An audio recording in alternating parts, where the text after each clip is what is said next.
Welcome to Mock the Week. I'm Dara Breen. The no votes in Europe are the big news this week. The new constitution has proved so dull, ill thought out and unpopular, ITV are now turning it into a reality show. Brussels bureaucrats claim the only reason people are rejecting the European Constitution is because they can't be bothered to read it. So it's being renamed Harry Potter and the Unification of Europe. In spite of the no vote, Jacques Chirac is still planning to forge ahead because, as any Frenchman will tell you, when they say no, they really mean yes. It's not the first time there's a big cry of no from the Netherlands direction. And in case Michael Jackson's lawyers are watching, I said Netherlands. To discuss this and other stories, 6 of the finest comedy minds in Britain, John Oliver, Roy Bremner and Jeremy Hardy, Linda Smith, Hugh Dennis and Frankie Boyle, welcome to you all.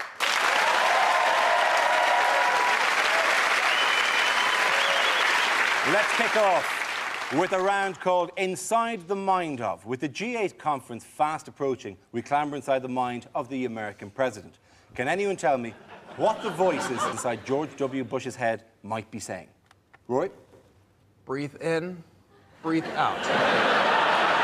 Breathe in, breathe out. Linda? You want a drink. If you have a drink, everything will be all right. You can silence me with a drink. John? Are they saying, George, even we, as an abstract version of your inner soul, would like to completely disown you? Jeremy? Kyoto is the dog in The Wizard of Oz.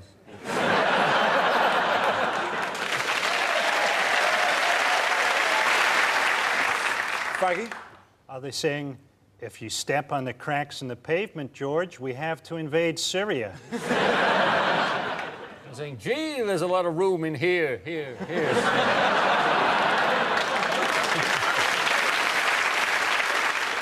Are they getting ready for next week? It's Tony's coming to Washington. Look busy. OK, Grant, so enough of those. Let's move on. Let's move on to the next round, ladies and gentlemen. Give a round of applause to everyone there. Now we play a round called Wheel of News, which involves everybody. So if you could make your way to the performance area, please. This is a stand-up challenge based on this news wheel, dotted with topical subjects and faces. We spin the wheel, and when it stops, anyone can step forward and try to make us laugh about the subject it has landed on. If I judge that the person has got a big enough laugh, he or she is safe and gets to sit down again. The first team to have all its players sitting down at the desk wins the round. So here goes. Let's spin the wheel. Well, Michael Howard, the Tory party leadership. Who wants to get in on that? Ah, like a shot.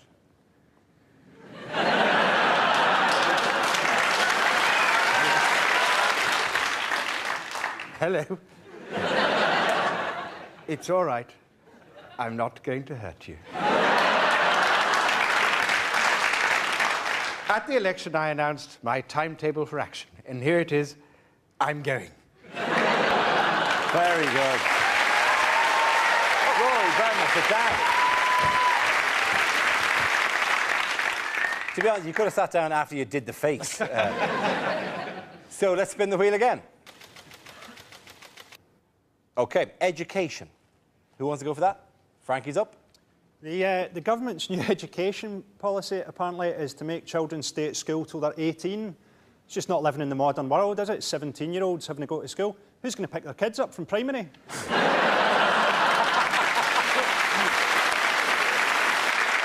The Catholic Church have got a big thing this week. They say they don't want sex education in schools because that's like giving the kids pornography, as opposed to the traditional Catholic method of educating them, of actually shagging them.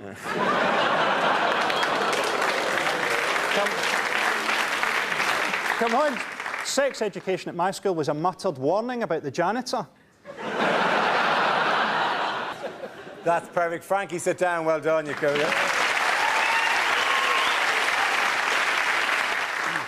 Covered yourself in glory there. Let's have another look at the next story. OK, ASBOs. Who wants to go in on ASBOs? It's Linda. Yeah, I think people are a bit down on ASBOs, but you've got to remember, these are the only qualifications that some kids are going to get.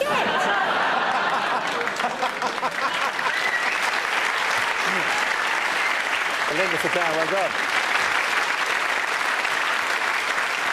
What's our next topic?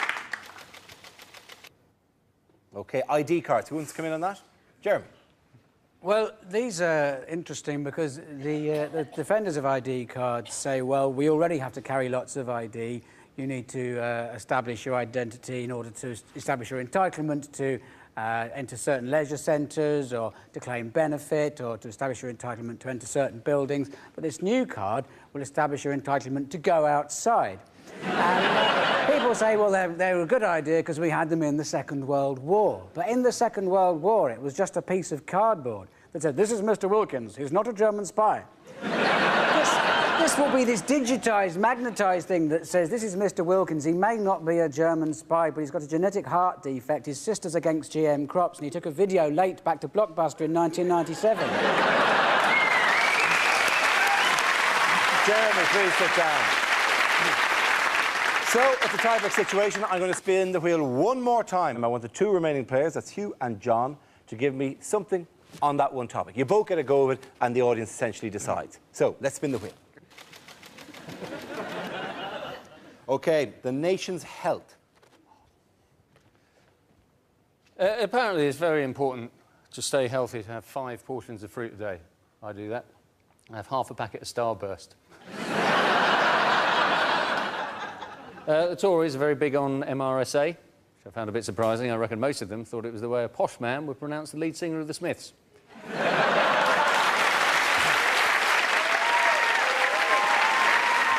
Just stand there, Hugh, because John is going to try to top that now.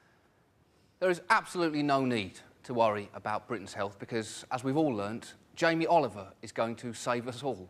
And if Jamie Oliver has only taught me one thing, and he has, it's this, that an unhealthy lifestyle is like a homing pigeon. Yes, it's a lot of fun at the time, but one day it will track you down and it will kill you. Very good. I'm going to give it to John, so John and his team are the winners.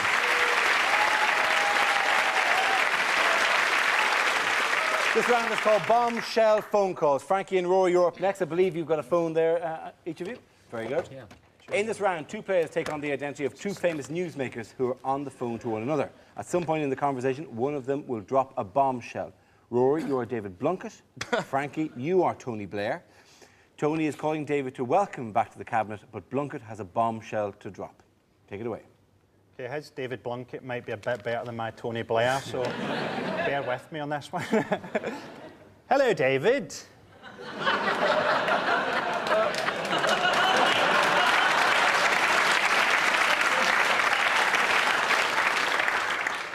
Is that Ann Summers? Have you got one in the large? No, David, it's Tony. You try this trick every time. I'm sorry, I'm out at the moment. Please leave a message.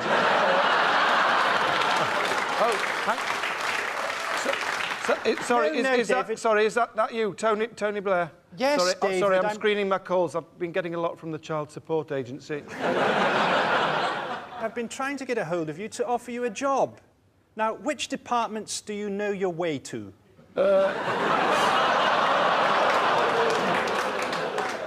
Well, Home Office, Health, Unit, I'd love to do any one of those, anything except work and pensions, because I've got my pride.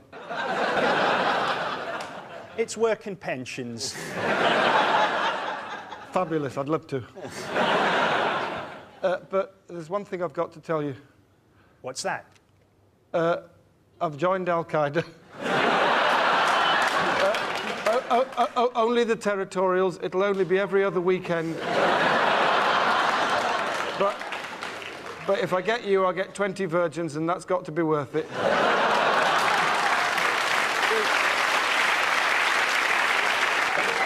But that's not the bombshell. I wanted to ask, how's Cherie? And is she ever sick in the mornings? Oh, are you saying you've got her pregnant? We've been close. She's Are you lovely. sure it was her?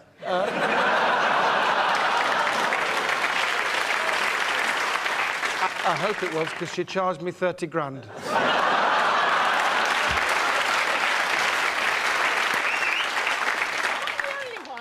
notices an increasing resemblance between Rory's David Blunkett and Benny Hill. It's Fred Scuttle, isn't he?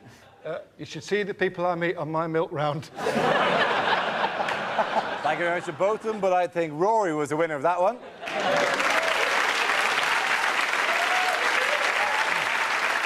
The next round is called Headliners. I show the teams a photo of someone who's been making the news this week along with the initial letters of a newspaper headline. The teams have to tell me what the letters stand for. Jeremy, Rory and John, here's a picture of Jacques Chirac and Tony Blair. So what does CFB stand for? Cherie flashes Blair. Is it Tony Blair going, compromise? Frenchman? Bollocks?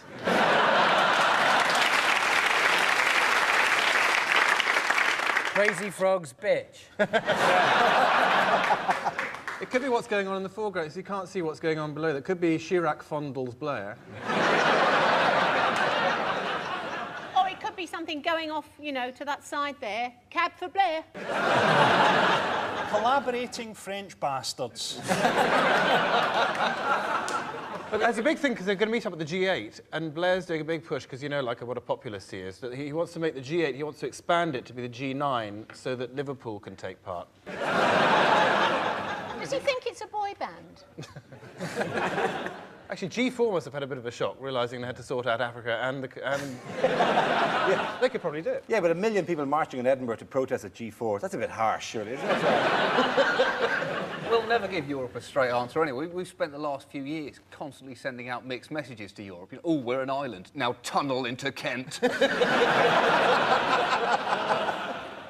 The answer, of course, is crisis for Blair, referring to the repercussions of the French and Dutch voting no to the European Constitution. That's right, these two massive no votes delivered a resounding raspberry to the European Constitution. There is photographic evidence, of course, that vote rigging took place in the referendum in France. With armpits like these, there's no way these two are French. Is that not?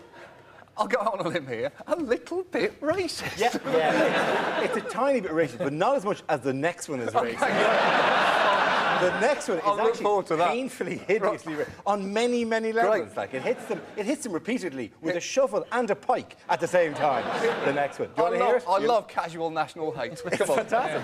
And it's not even my national... I quite like the French. The Irish get on very well. It's your national hate. Anyway, so... I'm here. I'll play your game. All right. I'm willing to try and mix. OK. A recent survey revealed that all of Europe sees the French as rude, smelly and obsessed with sex and food. One Frenchman replied, "Piss off, I'm busy eating garlic off my girlfriend's nipples."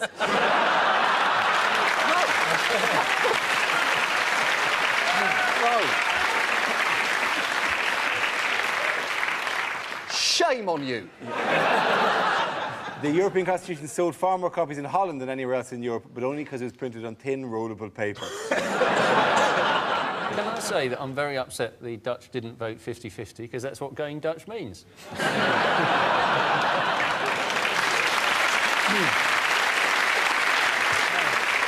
thought it was ridiculous to go 60-40. I thought going Dutch was the thing with the ping pong balls in a nightclub. Try playing for your next meal like that. Darling, we're going Dutch. You go first. You serve. I'll return. How would you return in that situation, anyway? What? No. OK, Graham. Let's go to the next one, then. Frankie, Hugh and Linda, here is a picture of Bob Geldof. What do the letters BOFA stand for? Is it Bob's odour-free armpit? Is it Bob? Oh, Africa. Is it Bob, ouch, fleas again? I don't think that's Geldof. I think the headline is Britney on fags again. Is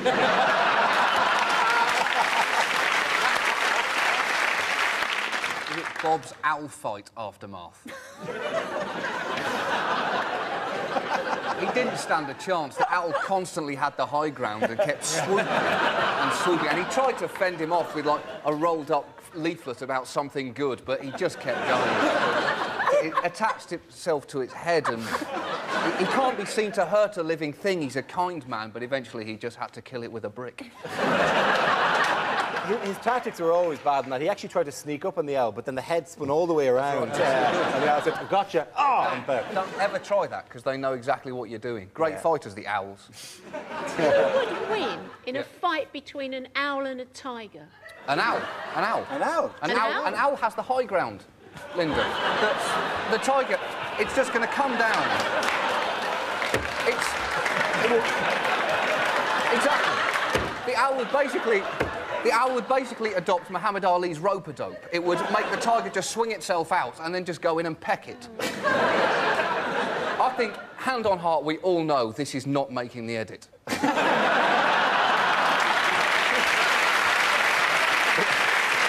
I presume that you probably can get this right. Do you need a clue?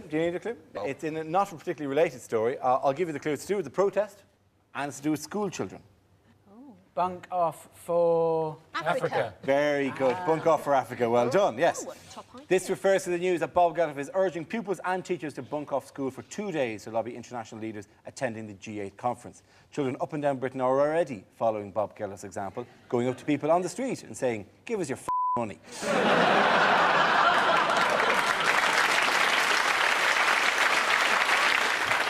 Because of his strong anti-racism stance, the winner is clearly going to be John, ladies and gentlemen. This round is called Prime Minister's Questions. For the purpose of this game, I'll be the Speaker of the House of Commons. Rory, you're going to take on the role of Tony Blair. Jeremy and John, you are his Labour colleagues on the front bench. Over here we have the opposition benches with Linda, Hugh and Frankie. You'll be debating on the heavyweight issue of the week to start. I'd like the Prime Minister to give a statement on the government's reaction to the toads in Hamburg, which have been spontaneously exploding. Prime Minister. Mr. Deputy Speaker, I'm sure by now the House will be aware of the tragic incidents in Germany at the weekend in Hamburg, which has seen a number of frogs spontaneously exploding. Our thoughts are with them at this time. Our condolences go to our German counterparts. I'm able to say that no British frogs were involved. We would very much like to share condolences, but we'd also like a guarantee that the government is taking steps to make sure that none of these frogs make the short hop across the channel, or toads, which I believe is also the subject of the story. And if they do, will he slam the toads in the hole?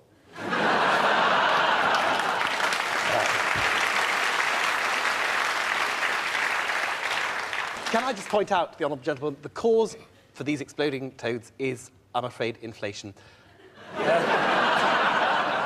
And I'm sorry to say... Yeah, oh, yes. Oh, yes. Yeah, you know, inflation, which has been brought under control under this government and was rampaging under your previous administration. Can I just ask, given that what we know of the Germans historically, how long will it be before they start using these toads in their pornography?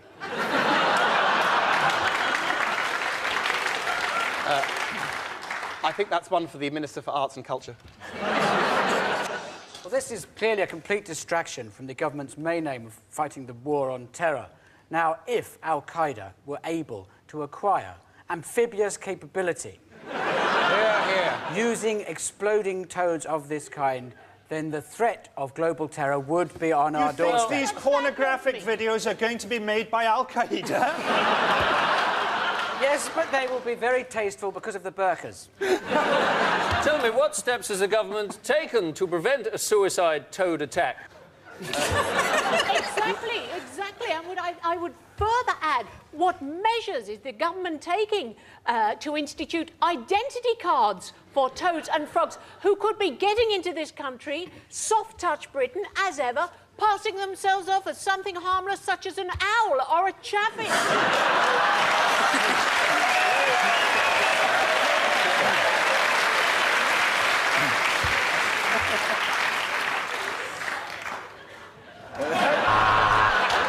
On that, ladies and gentlemen, I think the opposition take it tonight.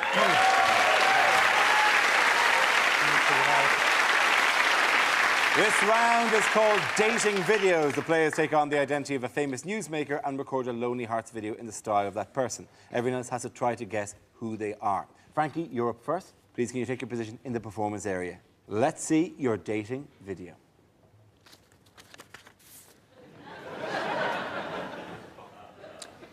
Hi.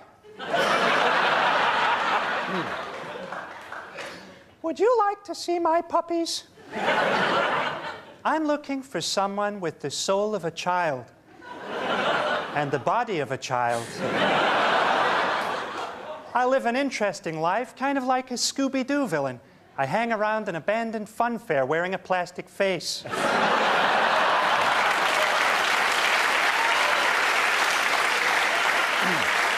I've got a unique look, as you can see. The look I've gone for is Liza Minnelli's Halloween costume.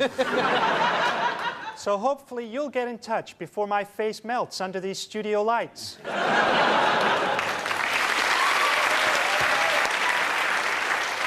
Jeremy, Rory and John, any guesses? Was it Lorraine Kelly? Was it eminent historian Eric Hobsbawm? It must be Michael Jackson. It is, of course, Michael Jackson.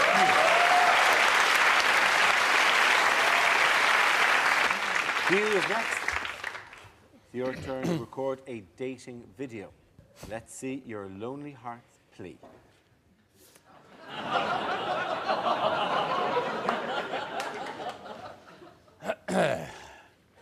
Right. Let me tell you a little about myself. In fact, try and stop me. Even now, you're probably wanting to congratulate me on one of the most sensational suntans in modern political history. But let me tell you, this has never seen a bottle of oil.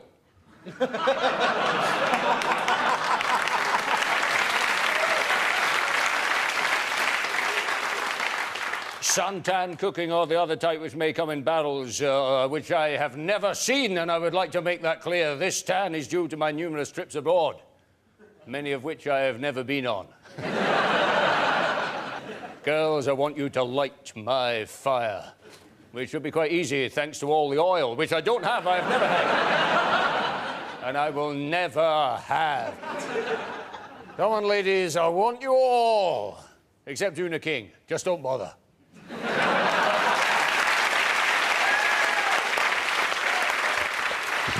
Who are you going to go for? George Galloway. It is, of course, George Galloway.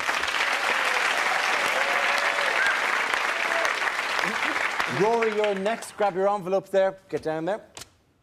We want to see your lonely heart, your dating video, your celebrity making a plea for love.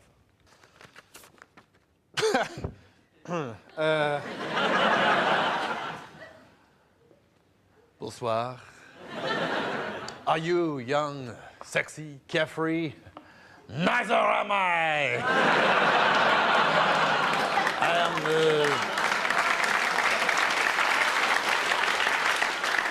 I'm 72 years old. I'm very big in Europe. My constitution isn't as strong as it was. But we could still make a perfect union. People say I'm arrogant. Why do I care? I'm just a man who cannot take no for an answer, unless I have to. But so long as 45% of you says yes, that's good enough for me!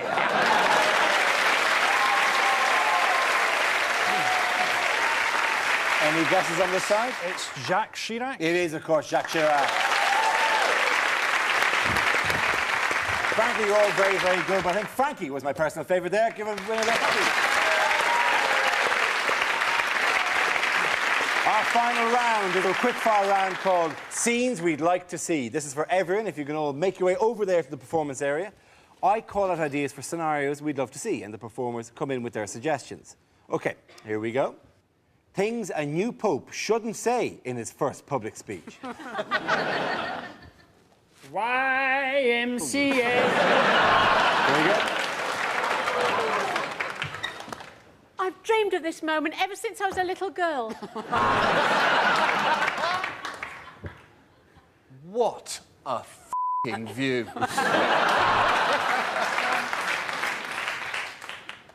I'd like to thank my wife.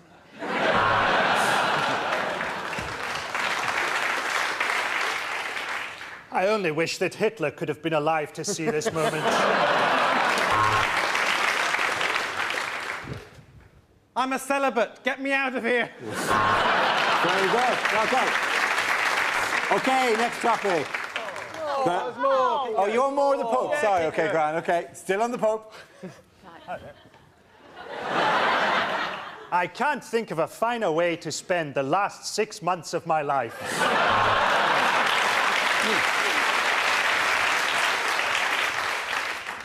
Look at the tits on that nun. Okay, next topic. The second topic is books heading straight for the remaindered bin. Paul Gascoigne's Sudoku. Beckham's thesaurus.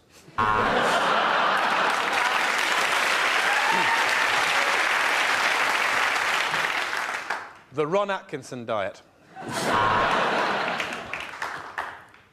My Struggle by Paris Hilton. John Leslie's pop-up autobiography. Michael Jackson's Touch and Feel book.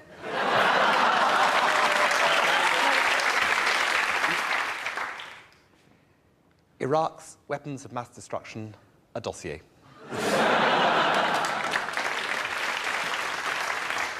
Next topic is slogans the Tory party should have used in the election.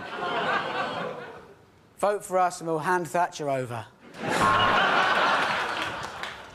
Are you sinking like we're sinking? It's L'Oreal, and I'm worth it.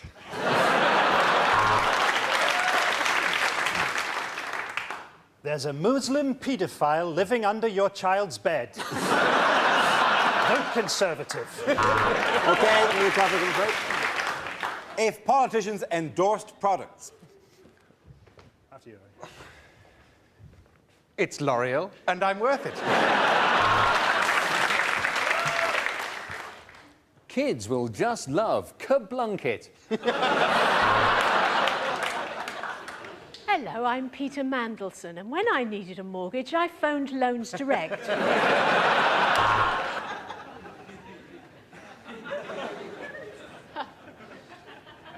Were you injured in an accident that wasn't your fault? Very good, well done, very good. And Laurie, give everyone a round of applause. I think that game is going to be won by you. That is the end of the show. This week's winners are... I found it exceptionally difficult to choose. It's a draw, ladies and gentlemen. Give it up for both teams tonight. Linda Smith, Hugh Dennis and Frankie Moore. Jeremy Harvey, Rory Bremner and John Oliver. Tune in next week. Thanks for watching. Good night.